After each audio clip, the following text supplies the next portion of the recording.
Thank you very much. And yes, indeed, a very nice, intimate group we are. And maybe people at home either look it back or are watching now online. Thank you for the invitation. I've had the whole journey with you. So I know it's also an intensive day with all the conversations. So I hope to refresh you again and to bring you something new. So yes, you got a little bit of background from me. Maybe some additional elements is that I have done almost everything walking. The past 10 years I've walked 18,000 kilometers on 5 continents. And that's one of the ways of how I mobilize. So that's something you will need to know in understanding why I do the things walking. Let me take you through the journey in why I make the proposal of having the drinkable river as a compass for the 21st century. For me, it started in Canada when I was 24, which I will go in a bit, I'll tell that. Here I'd like to share that when I'm proposing that to have the compass as a drinkable river, people think it's quite utopian and far away. But actually when you look at the art, this is in 1826 by John Constable, you'll see that he left his herd and he's on his belly directly drinking from the creek. And you can imagine that there might be a painting like this here in the steamer bake at some point as well. And that maybe animals are still using it as their drinking water nowadays, and that where it's not so utopian at all. So probably around the world, it's only a few generations ago that we could still drink straight from our rivers. And now, almost none. And I'll take you to that on that journey. So for me, it started in Canada, in the Rupert River, which I canoed for a whole month. And it was a small protest pedal group, which I joined as a researcher at first. I ended more up as how Jan Rotmas was saying, a scientistifist, something like that. How do you say it? Scientivist, yeah.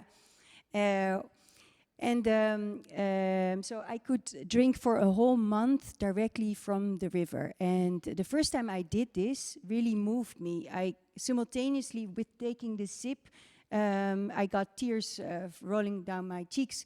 And I think it's something that I started to suddenly remember. This is what all our ancestors did. But I had forgotten. I guess that was also part of the emotion, that it's not only beautiful, but also something I realized I had not even imagined anymore, and I've forgotten it. It went so much to the background.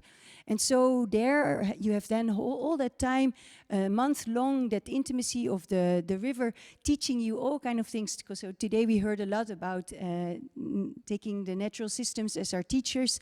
For instance, Leen Gorresend was sharing that with us this morning. And so here I started to learn from the river. For instance, that we have a word for the river and we have a word for the river bank. But it's actually that interaction between the riverbank and the river where it's happening, where these qualities like drinkability and all those conditions that make it conducive to life are starting to form. But we don't have the words really for that interaction. But when I was talking with the local people there, the Cree and the Inuit who live there, who had lived there for hundreds, maybe thousands of years, they have many more words as verbs. And for instance, the word that they were sharing for river, but also fish, but also humans, is iu, which means living, alive. So they are also emphasizing more the properties, the qualities. So here you can see what already in our language, there's so much embedded. So then this year I was 24. Then 3 years later I returned to this place, and I was standing next to a Cree woman, an indigenous woman there, And she got an ill from eating the fish and drinking the water. And also many of the fish were dying and were deformed. And it was merely 3 years later. And what had happened?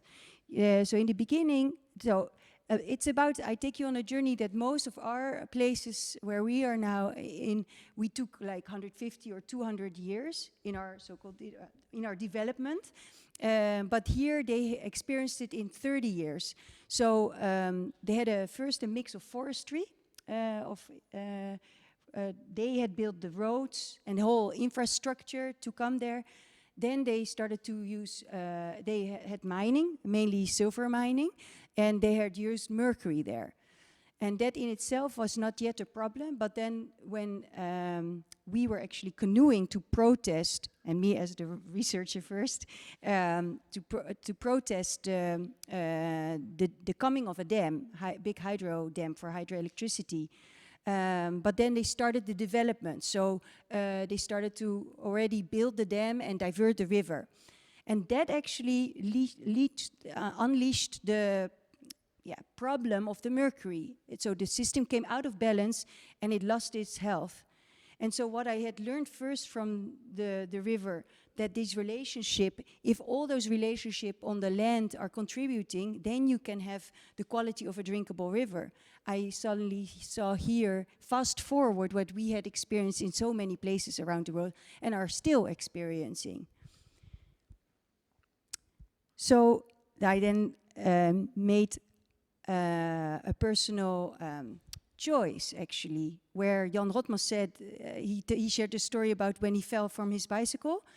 So for me, it was that combination of these emotions, the beauty of drinking straight from the river on the one hand, and then I got also tears from my eyes holding the hands of this woman that got ill,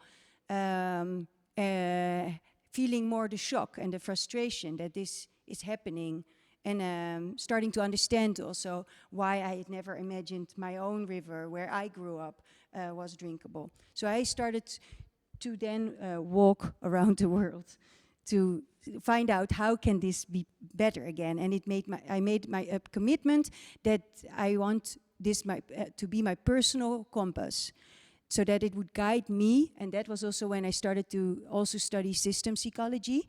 I wanted to learn more from what the river had taught me, but then from the scientific language and view as well.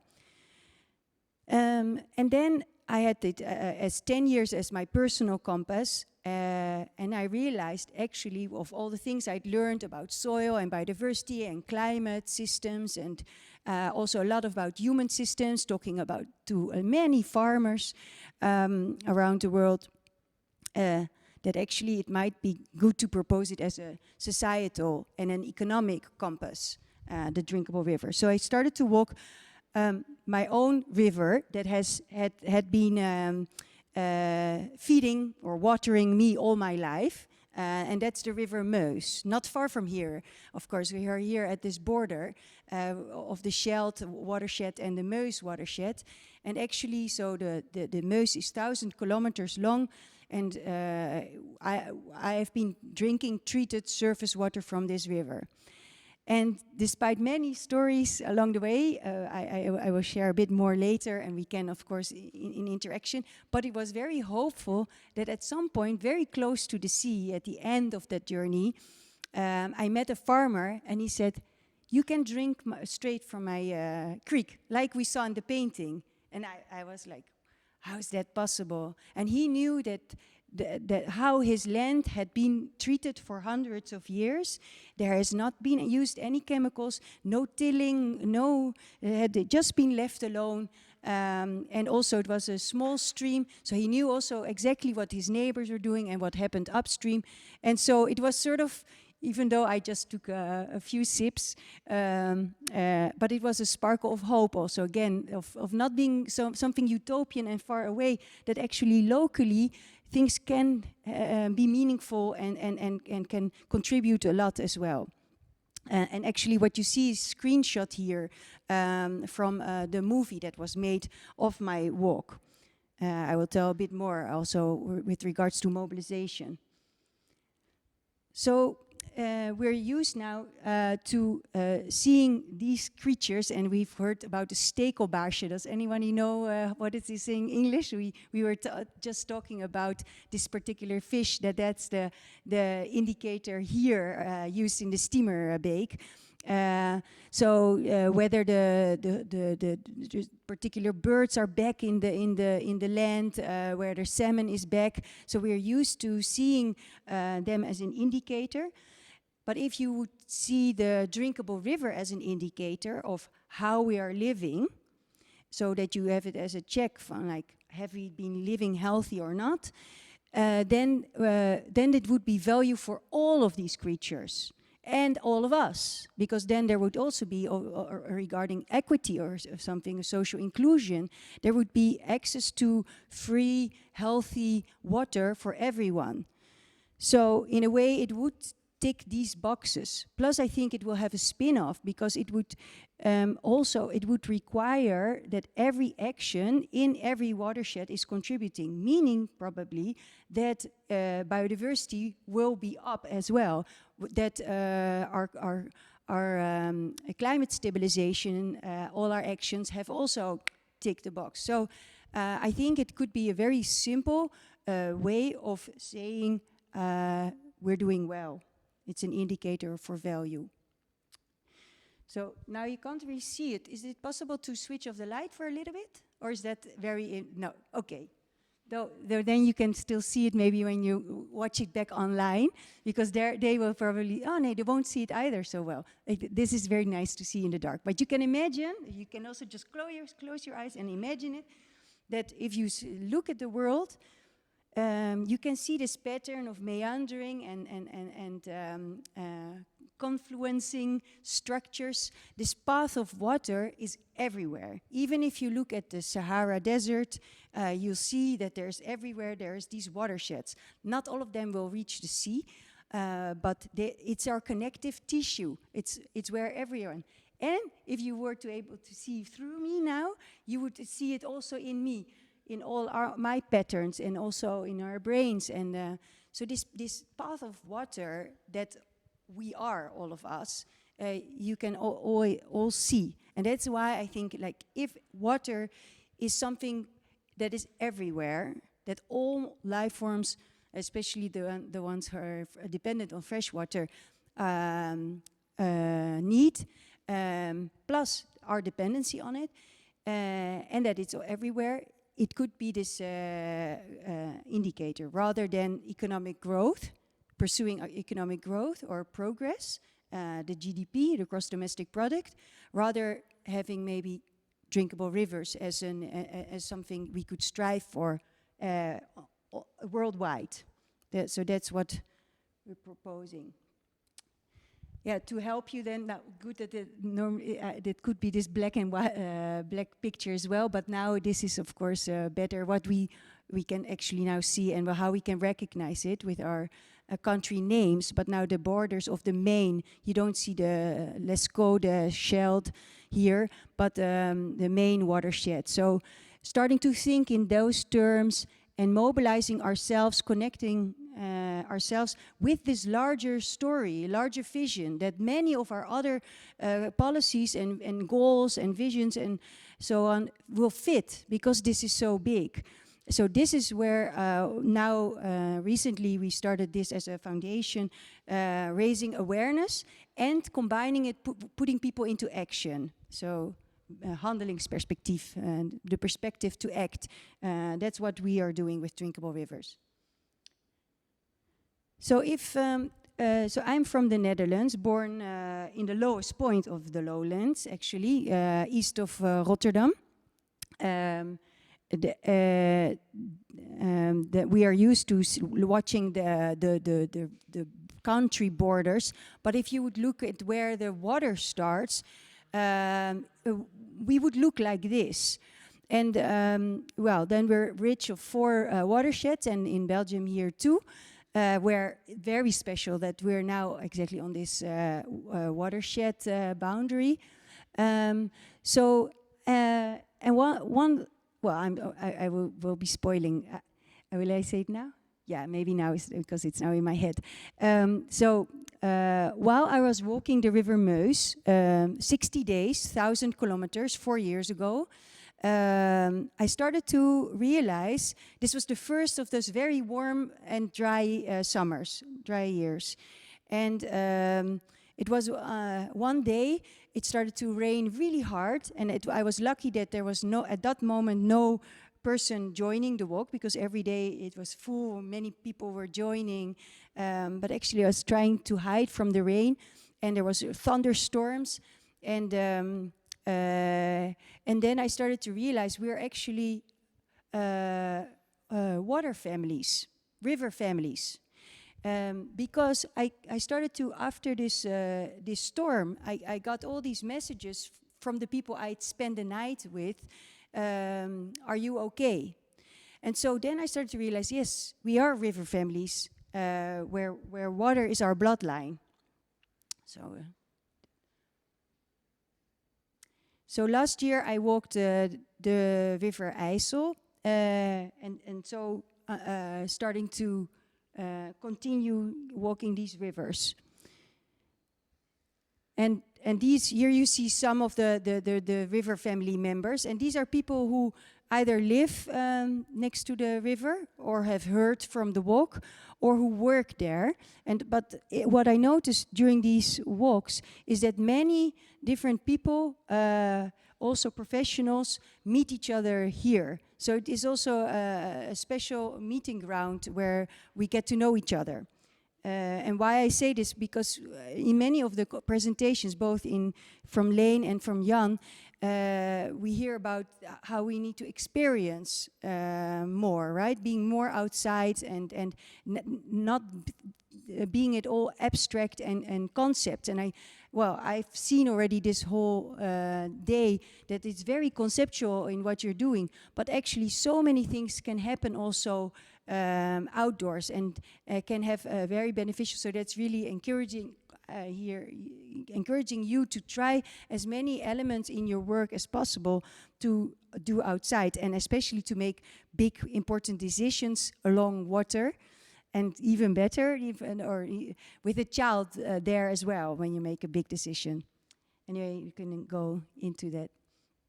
Yeah, and here you see that here's with the decision maker, so a head of a province, head of a water authority, and the head of the part of the Ministry of Water is there. And this was 40 degrees, and there was this only one tree where we could find some shade. The grass was still here, so we flattened the grass, and then very important things are then being said, and I think that's some element I didn't hear yet this morning about how can we accelerate things.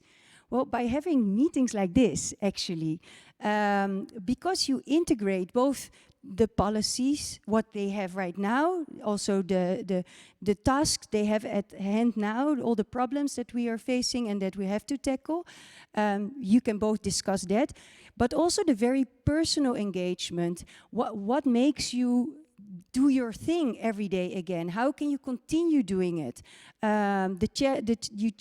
You share about the challenges in a very different way and have a very broad perspective by being outside, having also the context of the conversation of a Drinkable Rivers. So integrating actually these elements that makes us a human being and not only a scientist or a policymaker or but also a father or a mother or a child, so that is something we don't think of because maybe it's something too soft. But I've seen it as that's where the magic happens, where you make other kind of decisions.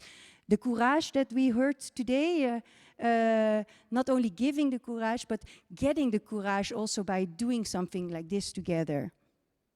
And curious, if you are experimenting, share then pictures with me and how you are doing it. So along these river walks, we receive a lot of media attention, and that's also something about how of mobilizing. So this is actually along the Meuse in Wallonia, is this? And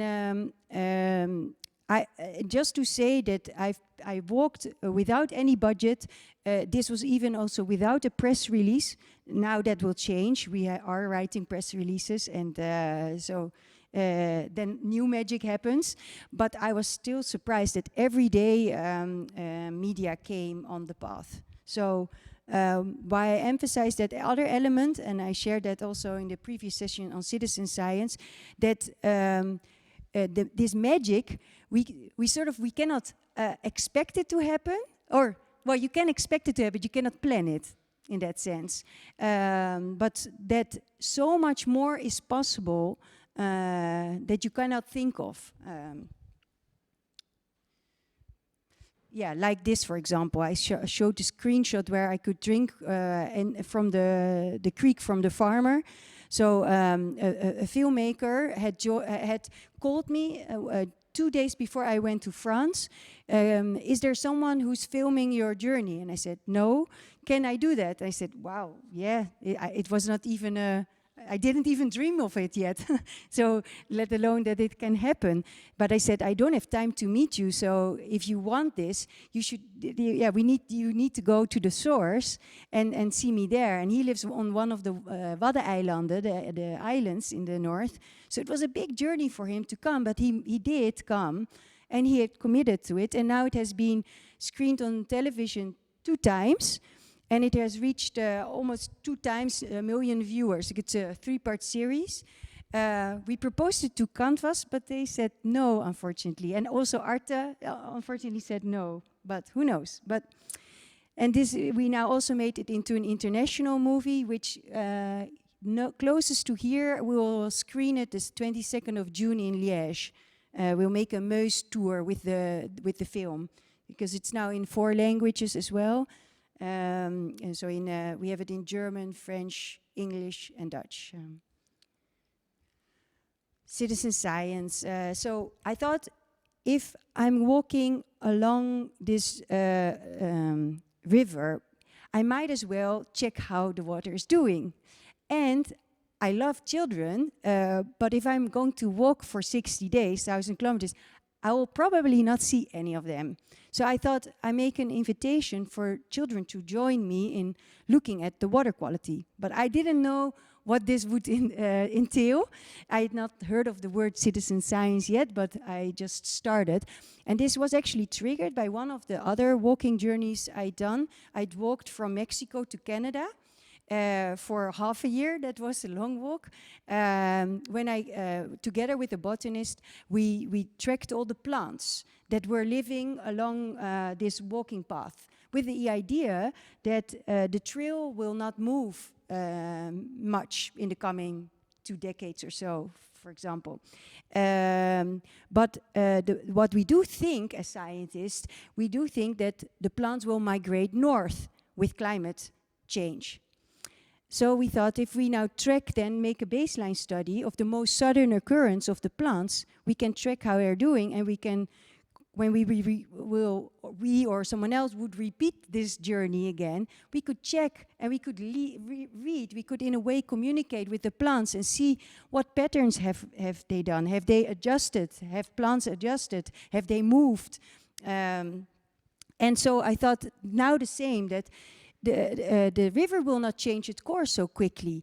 Yeah, it might broaden when it gets more space, which we hope, but it is like a line where we can keep track of how it's doing. Plus, it's a good way of mobilizing people for their river, because I believe in experience, love, care. When we experience again, we will understand its value and we'll start to grow love, which are all the conditions for taking care. So that was the idea with the citizen science, and this completely has been growing due to its own success, which is quite a lot of work suddenly for me, because we made, actually this is where they upgraded. I couldn't make a screenshot yet, but what you see here is the different measurements, but we have developed a new data platform. And we're now with 40 organizations around the world even in Ukraine, and they're even active now. It's unbelievable. We're measuring the water quality with their groups of volunteers. And so, we're continuing. So we upgraded the toolkit that I had used along the Meuse. That is actually the blue dots, the 60 measurements I did every day, every 15 kilometers. And then we improved instruction videos and manual. Well, I said already the data platform. We're now also creating community engagement platform for them to learn from each other. And they do it all for their own reasons. So some, it's really about education and awareness raising. Like for instance, close by here is a visitor center, the Wisse. And they're measuring in the Maas and the Meuse, and they do it more for their visitors to have an extra activity. But we have also universities joining, or water authorities, having a way of mobilizing people, to engaging them. Plus, we have more activists doing it because they want to work against the growth of a harbor, for instance. So that's a bit about the citizen science. And then we're continuing that along, like here with the River IJssel, we've done the measurement together, and this is together with people and children from the government or from the municipality, but also with a local farmer. The man in pink is a farmer. And we, after doing the measurement with them, during my walk, they now continuing it. To do it, keep on doing it and mobilizing their communities. So this is also something like to bring it closer and to bring different parties also together in a very different way than they are used to. This was along the River IJssel. We created a manifest, and what this says in short, so that you don't need to read these small letters now. But it says we are all dependent on our water. Our water is our lifeline, like you were saying that also here in the Steamerbeek. And we are all responsible for it.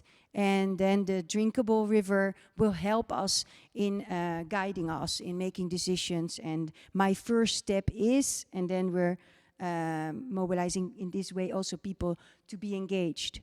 And this is how then locally, I didn't organize it, but what locally can emerge during these walks, different communities and people coming together, sharing why they want to do it. And some are farmers who are engaged, others are other entrepreneurs or teachers or parents, and many children join there as well. So then you see how the river, which is often to the background, something taken for granted, moves to the foreground of our daily lives and of our conversations, and that we realize how much it means for us, but we had forgotten it. So we made this something similar, a declaration also in the Meuse, and this was with all kind of mayors. So this signature is actually from the mayor in Rotterdam, Abu Taleb, but it started much smaller with actually a conversation with Boris Ravillon, the mayor of Charleville-Mézières, the largest city in Ardennes, France. And I started to talk, and I said, "Hello, Meuse mayor, how are you doing?" And he was a bit surprised, because it's a new identity. So this is another element of how you can mobilize people in a very different way. You start to feel connected. Well, you are connected, but you didn't feel it before. You weren't aware. What was it? The blind spot that we didn't know that we know? Yeah. So we know we are connected, but it's often something very abstract. But with water, it's super concrete. Meuse mayor. And then I started to say, who of you, just to maybe engage us with you, where you live or you are active, have you met your mayor? Who of you has, well, the people in Genk, I think everybody can.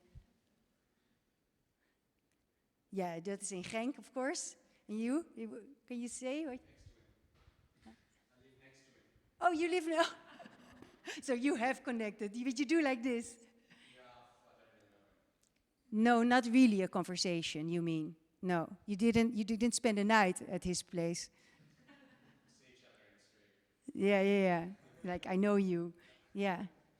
But I was then in conversation with Boris. I was saying, probably met, and I had walked then maybe 3 weeks or 4 weeks or so. And I said, I met about 30 mayors of the Meuse. And he said, wow. And I asked him, how many can you, a bit of a battle. No. I asked him, how many mayors do you know along the Meuse? And he knew his neighbor mayors.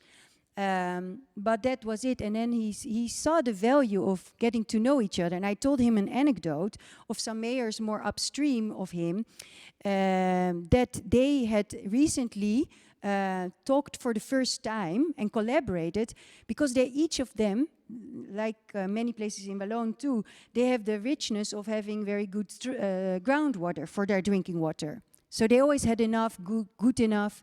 But then suddenly, and that was a few months before the walk, they had not enough drinking water. So they needed to ask for water for neighboring municipalities.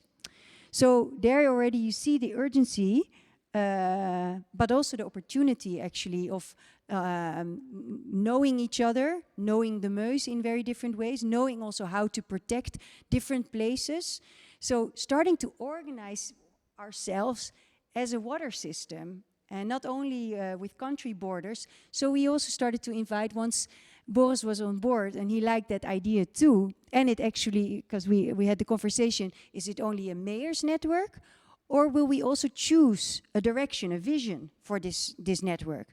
And so it became, and then in France, that is quite a big thing, and in Walloon too, you will know, it got an English international name, Mayors for a Drinkable Meuse. So that was born, and then Maxime Prévost in Namur, in Namen, became the one who was the ambassador here in Belgium, and Wim Hillenaar in Kuik. And then our very first gathering in France was a small group with the mayors of the source area. And it's the same how a river starts, like small, it looks insignificant, but big things to promise happen. And same with the walk, step by step. And I didn't know I would walk 18,000 kilometers and have met thousands of people along the way. Because then a year later, a year later also, we got also big municipalities on board, like here in Rotterdam. And then at that moment, I just written a book with my partner, who's really a writer, Drinkbare Rivieren, which we hope to translate soon as well. I've got 3 with me, I carried it, so if you are interested, let me know. So then suddenly big ones joined too. And then one time we met online because of Corona, of course. And then a few months ago in October, we met with a group of 40 and hosted by Maxime Prévost in Namen, in Namur. And there you can see, the unimaginable can happen. And if it doesn't happen this way, then maybe this way. And if you don't plan it like that, then you're open to things what can emerge. Like one of the things that emerges here is that they say, well, it must be broader than the only mayors. And we had said we choose the mayors because they are the symbol of this very personal engagement, and they can be this bridge between local people, the inhabitants, and the institutions. But yes, we will now invite deputy of provinces or dijkgraaf in the Netherlands, then from the water authorities, so that this river family of also the decision makers of this river basin start to be engaged. And we hope that now mayors for drinkable rivers worldwide will help as well. So I invited Wim Dries to come next time and maybe to even speak about the citizen engagement that you do here so well. So then the next phase will be to, you have a big emphasis on learning in your process as well. So rather than having a newspaper on a daily level, to have a platform where we'll share the news on a watershed level. So this looks a bit like a seahorse. This is the watershed of the Meuse. And if people are then, and maybe first we will guide them, helping them in how do you share what actions you've done, or very important things you haven't done, that are contributing towards a drinkable Meuse. Maybe in the beginning we will guide them how to do that, but if then they could do it decentrally to share it themselves, then you can imagine already like how much learning can happen. And probably one of the basics, what I've learned with Drinkable Rivers, because it's so simple, the words Drinkable Rivers, that a child along the river or a decision maker can understand. We want to teach people here on such a platform how to share without many words. And like today we see also how many words, already in this presentation, how many words we're using, but how can we say the essence and demonstrate and show rather than speak? Well, we have of course our artist in the back that embodies that. And then we are not burdened by languages so much. So that's going to be an ambition, but that's also something I wanted to explicate towards you. In order to engage people, use as little words as possible, and use the words that are as simple and concrete as possible. Like, for instance, a phase before the drinkable river is the swimmable river. And that's what, for instance, in this mayor's network, but also with our citizen science and all the other conversations that we're having, that is adapted as a good step in between, good step before we reach the drinkable river. And now, for instance, the Seine got inspired also by the city swim in Amsterdam, that they want to create a city swim in Paris. And also, of course, with the Olympic Games, they want to get the swimmable Seine, at least for the events, by 2024. But that is a good momentum to then realize, okay, this is possible. Maybe not from one event, maybe we could extend it for a whole season. And then when the season is done, we could, how about the whole year round? And maybe then have the antennae when there's certain circumstances when not, but that the normal becomes, that it becomes swimmable. So, back to you. I thought it would be nice, because we're a small group, to also make it interactive, and we could guide from your questions, but I thought I will also jot a few questions. So now, thinking about where we are now in Genk, I've mentioned it now already twice, so now a third time. The border of the watersheds is something very special here. So I said to Wim Dries, you are a Meuse mayor and a Scheldt mayor, and he went, oh, yeah. So what can drinkable rivers mean for Genk, or your place? Your municipality. What can Genk or your municipality mean for drinkable rivers? And well, a few things to refresh your mind. I think that just to think already in these terms of watershed makes a different connection with who you are connected upstream and downstream. And that's also special in Genk, that in a way you are a source area for both the Scheldt and, well, not really for the Meuse, right? Because the Albert Canal is coming this direction. So, so we found out that Watergroep is delivering the drinking water here in Genk. And what is the source of that? Is that also treated surface water from the Meuse, from the Albert Canal? Do you know what it is? Do you? Maybe I need to. 100% grondwater, 100% groundwater. Okay. Well, then I think why did this conference not have tap water in all bottled water? But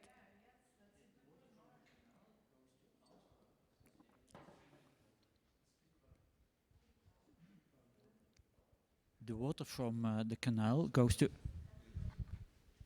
yeah, it's on now. the water from the canal goes to Antwerp, and there it is treated to drinking water. Yeah, that yeah. The region here gets the water from more the east side of the province, and there it is groundwater. Okay, okay. So I think then the tap water must be quite good here. So that is already something when organizing a conference on sustainability, then maybe suggest the tap water rather than all the bottles and it's just small things, right? But adding up to bigger things, like we've seen with the presentation of Jan. But also just to having that awareness of where it comes from. And that's, of course, with water is one way, right? But knowing where your food comes from is another. And so there's many of those elements. But these very essential things for us, I think it helps us as human beings to know of it and then to share that story, because other people are always fascinated about it. Really, on these walks, I stay only with local people who didn't know me, and who are not interested per se, like you guys, in biodiversity or in climate or whatever. But they are opening their house for me to spend a night, and then I bring the meus to the dinner table, and they all love it. Actually, that is so special about it. And I maybe also want to share in that element that, for instance, with talking with many farmers, because that's, of course, a very important group to mobilize as well in order to reach a drinkable river. I have only received positive reactions from the farmers, and they have given me several reasons for that. They say, well, for instance, with the IJssel, we said to reach the river in 30 years. And so they said we get enough time to work towards it. The direction is clear. We can then make our investments and adjustments how we think. And we are really encouraged as an entrepreneur, as something that we know what to do. And that gave me also quite a lot of hope, these conversations with maybe quite a difficult group to reach, but a very important one in so many topics. We really have to, I think we all can practice really how to be in conversation with everyone and also with that group. Maybe, are you farmers? Because now I say that group as if it's out, but I prefer to say us, that we're all a bit farmers. No, this is not a farmer community. I knew that, but I just let me not assume it. So to practice an art to how to stay and how to be in conversation, also with groups that are difficult. Because I don't think we can just buy all the land from these farmers. In order for us to be on time for all these things. So I think it would be easier. Well, I see that conversation by conversation, like step by step, mayor by mayor, it works. So, but each of us can do it, right? It's not only the one minister who needs to have all those conversations. We each can have those kind of conversations and engaged. But this is something we could talk about, because I think, how many people are now here from Genk? Quite a few, eh? One and more, I think. Yes, 4, 5. So we could go deeper into this, or if we want to zoom out with this picture that you hardly can see, more broader from what can it mean for nature-based solutions, the drinkable river, and what can it mean for impact, the theme of these 2 days, and then ultimately how Jan also ended, what can you mean for drinkable river? But I wanted to then summarize the simplicity of the drinkable river in order for people to mobilize. That it's both a combination of speaking to your imagination and wonder. It's poetic on the one hand, and on the other hand that it's very concrete and measurable.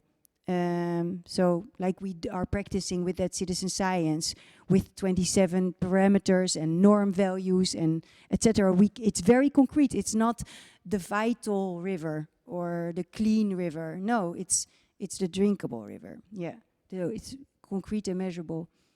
And this element of, we say nature-based here with nature-based solution, but this is place-based, watershed-based.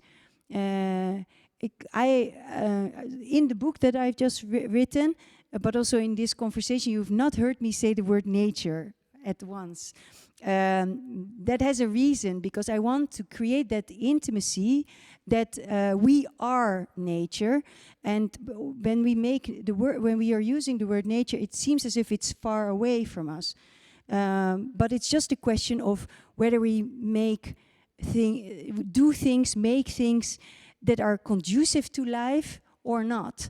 But I think that's what I think I could provide, or with this story, with nature-based solution. Then you choose already quite an abstract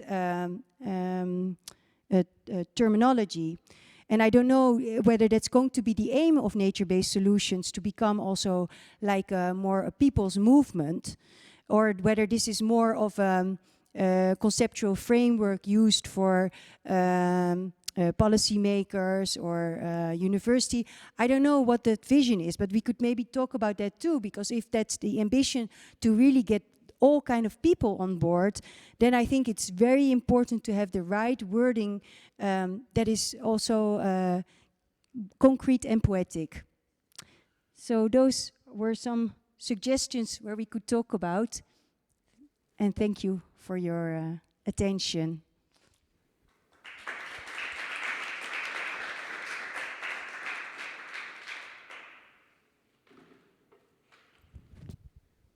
Now is the floor yours.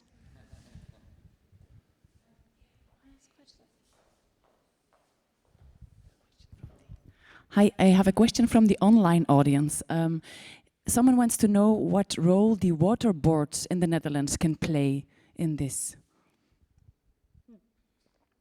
Yeah, I'm very proud that that is a very, it's the most ancient government structure as that we know, which is very much that watershed-based level, although they are starting to be growing. Well, watersheds are bigger too, but yeah, they could ultimately they could adopt that vision as a larger vision and embed it in their all of their structures and projects. I would not really recommend that. I'm really emphasizing that, not to make it into a new project or having someone responsible for it, but I really suggest to make it a culture change. Why not? Huh? It's not so difficult. But that's where, on that norm and social level that Jan Rotmans was saying, then you can get that kind of change, and maybe first then behavior change, and so that happened. So in that picture where I showed the collaboration along the River IJssel, which is a very special branch of the Rhine, because it has its own dynamics. There's three waterboards on that river: Waterschap Vallei en Veluwe, Waterschap Rijn en IJssel, and where's the third?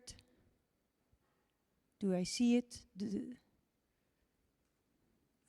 Maybe, oh, here, Drents Overijsselse Delta, yeah. So they're all there, so they're all starting to embrace it. Is then the first, they love it, they see the value of this, and now they're starting to adopt and embed it in their own organization, so that it doesn't become something new, and to use it also to have our current goals met. Now, with the water framework, we have very clear and ambitious goals. And I think when we would reach those goals, we are very close to already drinkable rivers. But for instance, also with talking with the Rijkswaterstaat branch of the ministry, they also, they first said to me, yeah, but everybody knows about the water directive. And I said, well, I speak like on a weekly level with several groups, but hardly anybody knows about the water framework, even though it's so important and also special. It's still quite technical and far away from people's daily life.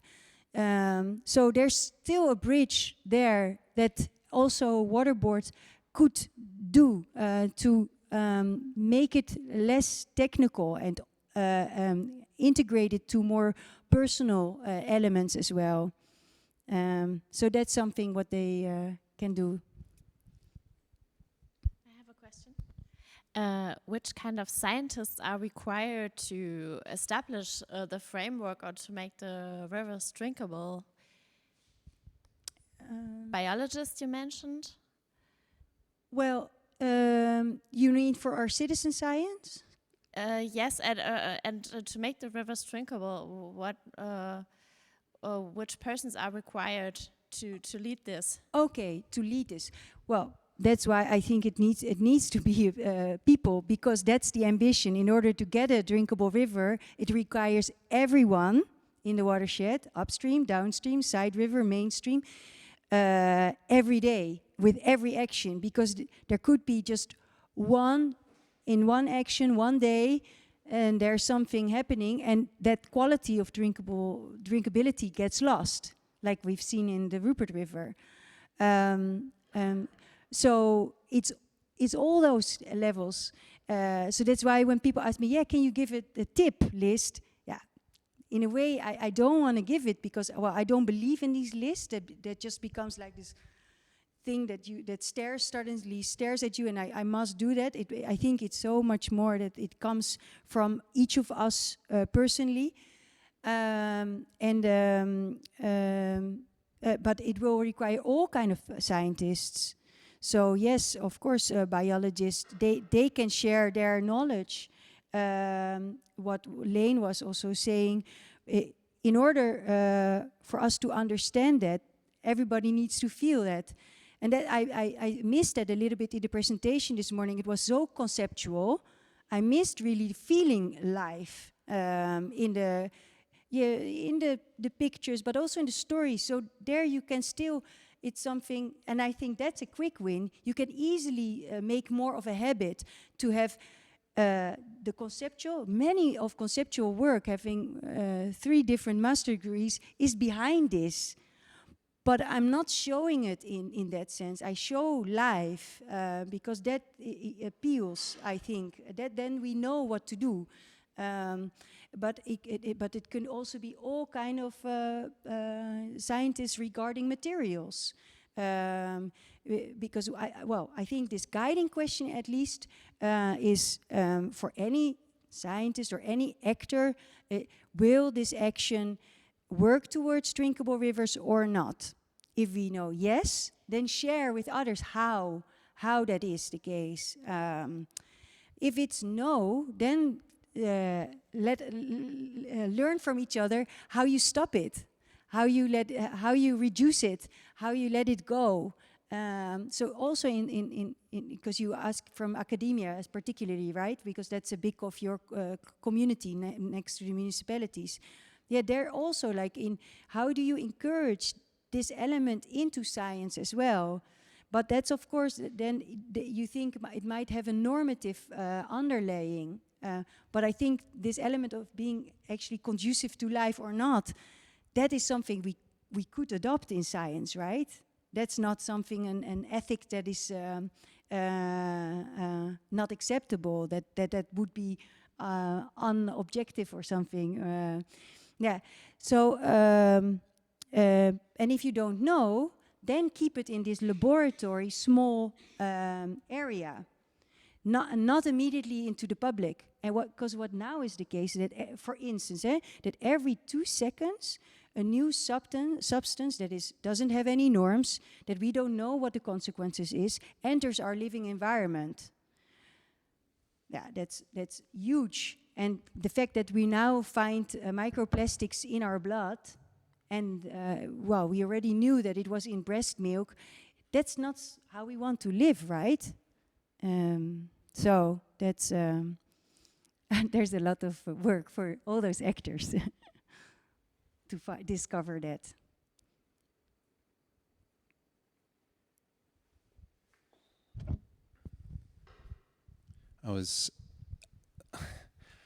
There's an initiative I live in Brussels, and there's an initiative in Brussels called Pool is Cool, which is probably a step. How would you say? Further away from your ambition, which is swimmable rivers. I think you mentioned it earlier, and here in at least in Flanders, if I'm not completely I'm not a legal expert, but the norm is that you can't swim in open water sources unless you're given the opportunity. So you can't access the water unless you're given permission to, which I find is creating this barrier because there's no way of. I mean, you can, of course. There are very few. The fortunate thing in Belgium and many other parts of Europe is that you can simply just walk into water sources. You can do it, of course, but the law says, at least here in Flanders, otherwise. So. It feels like also the responsibility is on governments rather than on the public. And as you're saying before, I think I really appreciated your take on the citizen science story, which is empowering people to take hold of the narrative, right? Yeah. Yeah, even using the water in any kind of way, whether it's for economy or pleasure, it seems to be, at least in the last 50 odd years, that relationship has been cut, it's been severed. So it's almost like we have no possible legal relationship with water. If there is, then it's. Then we're risking our health and possibly our lives. So I suppose the question there is about how maybe it's a rhetorical question, but more how do we re-empower to give that responsibility back? The Dutch democratic system is built on local groups, local cells. The Boulder model.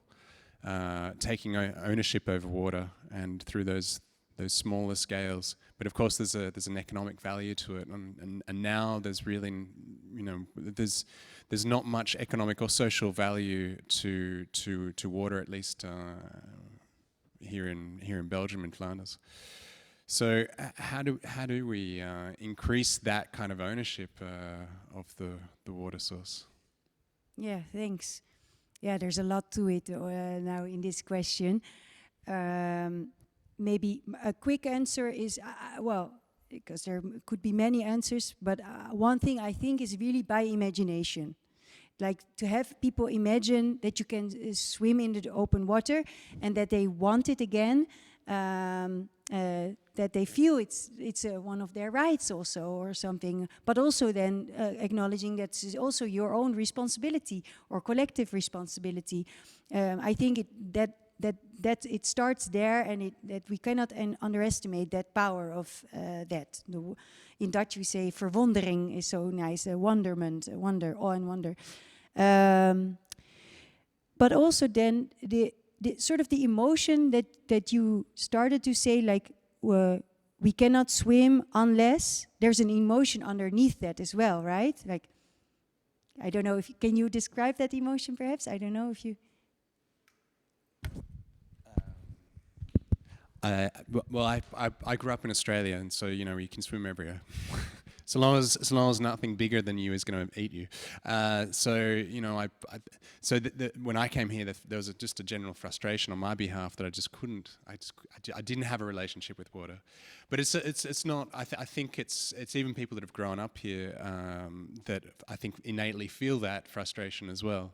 Yeah. So it's seeing but not having a physical connection to it, and I just simply know the quality of the water is terrible compared No, to. but I'm glad that because I thought that would be the word, but I thought I'd ask you, because now we got the bonus anecdote of you growing up in Australia, because that was a very important element to why, the circumstances for you asking that question and making that observation. This is this element of this shifting baseline syndrome, right? That normal started to start to change, but again with that imagination of yes, swimming, and we have so many. If we ask around the people, where's your favorite place in the world, or what was one of your favorite day, many have even, well, almost all the answers are outdoors. That's for sure. Yeah, really. I've been teaching now for 15 years outdoors and asking this question, and this is always, I've had one time someone answering in my chair at home, and I was also quite happy that you're happy at your home, lucky. But we spend so little time of it there, and we forget that it changes. So that's why I think that spark of that imagination, and I think if you're a scientist, you can also make more use of that, I think. And but also we can use those emotions of frustration as a fuel that powers us. It's perhaps not our food that is feeding us, but it could be fueling us, putting us into action, making that stand, stepping into that arena, how Jan was saying it.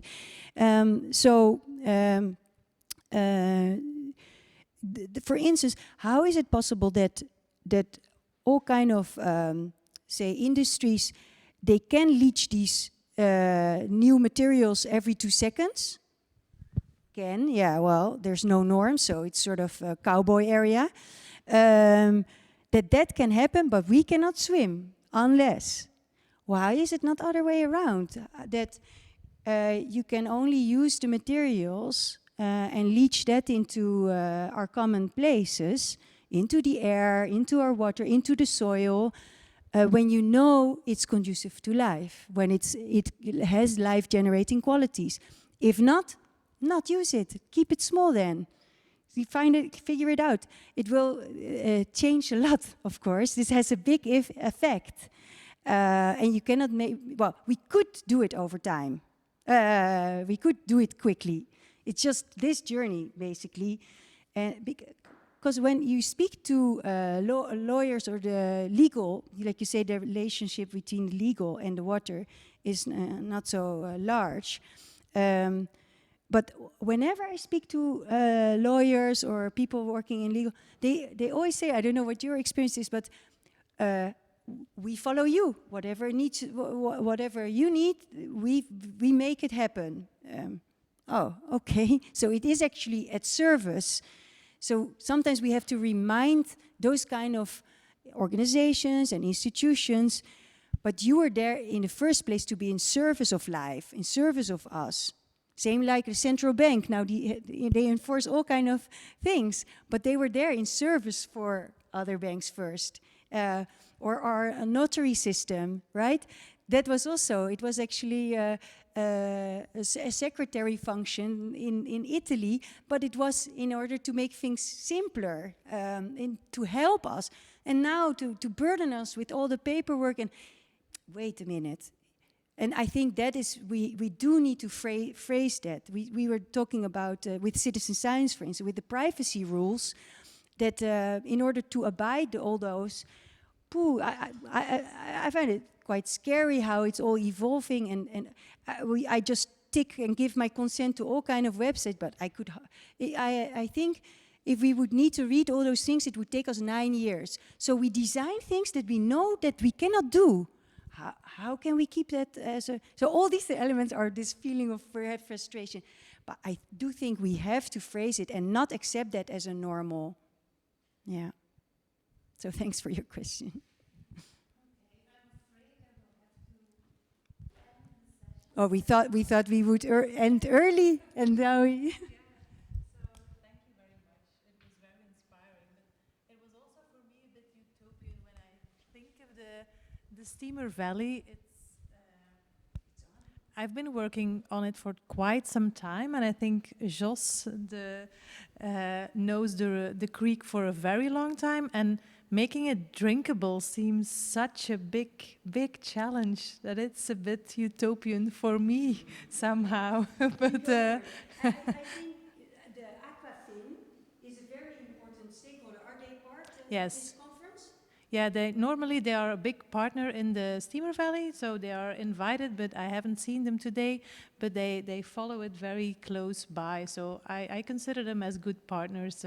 But still, yeah. We could do a walk with them. Yes. And here in the area, and then exchange. Because yes, I think Yeah. important them and the watergroep and. Mm-hmm. Would be great. Yeah, maybe Simon, you can tell what that story is, because An Phoa doesn't know. Yeah, he was saying water as a leverage. That's exactly what.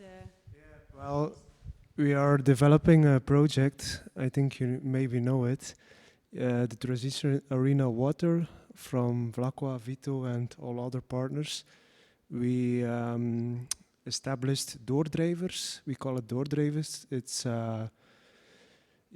it's the arena with fresh thinkers, literally translated from Dutch, and the water battery was one of the ideas, and now we are establishing it in practice, and we have like a living lab in Flanders with different cities, like Kortrijk is part of it, Genk, Vilvoorde and Mechelen, and the water battery will, in different kind of ways be established, and here in Genk we will establish the water battery near the steamer hub. And the thing, it's not like a typical project, a typical Blue Deal. It's within the Blue Deal call we do it. It's more like a social project. So there will all be like kubitainers. I don't know if you know them. It's like a plastic bag of 1 cubic meter, and we will settle down 75 of those cubic tainers, and then there are possible outcomes of it, like a fountain or steamer beer. We heard about the beer, could be a thing, or drinkable water, creating drinkable water. But it's about gathering people together around water and being active around water, connecting people, and let them think about how to get in practice with water. So that's what we try to do and what we're trying to do in several cities.